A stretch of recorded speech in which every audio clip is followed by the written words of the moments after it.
Architecture is being used as a pesticide to prevent and damage community growth.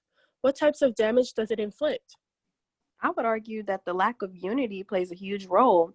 Local citizens and communities have no say or consensus in the building phase of architecture in the community that they pay taxes for. We are the designers and not the builders, so our role is to give the people what they want. We should make people's voice heard and design what is suitable for them and for society. As of now, the powers that be maintain architectural ignorance, so people don't know their rights when renting or buying. They can end up in homes with asbestos and lead paint in food deserts without transportation. Well, how did architecture become a tool of oppression anyways? So when we think of historically oppressive architecture, we think of bars on benches to prevent the visibility and supposedly the existence of homeless individuals. But it's also bigger than that, right? It's absolutely bigger than that. We also have to remember all of the redlining that happened in the past, and then later on, the white flight to suburbia, trying to get the American dream. We also have to remember that architects have always worked for money and not for the community. What would justice in architecture look like then? So when I think of just architecture, I think of the opposite of hostile architecture. Smooth growth in communities that don't reach beyond what their community members want.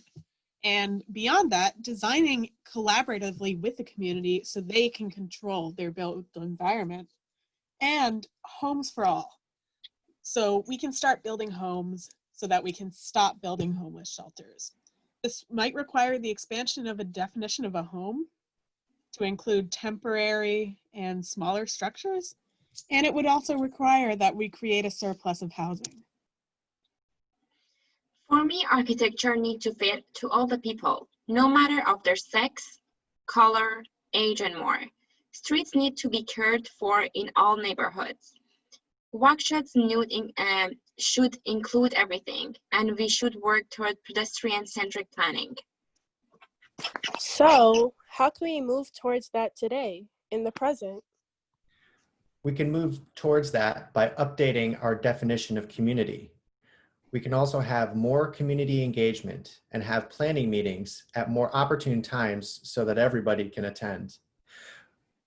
Architects and architecture itself is an advocate for housing justice. We can help people when they need different forms of architecture. And we have to remember that we don't design in a vacuum. Okay. Just to add on to that, we could capitalize on these empty areas and make them mixed use areas or areas for community planning. Architecture is not just the structure of a building, but the environmental that surrounds it as well. Planting and including more green areas, such as trees, provide more shade that offer more benefits than it does the cost.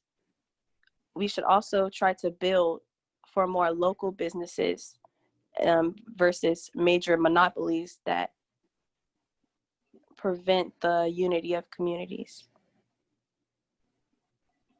So what I'm getting is that architecture isn't everything. We need a total systemic overhaul, but we can start to make up for the harm of our profession and rehabilitate our image by taking tangible steps to a more just architectural practice.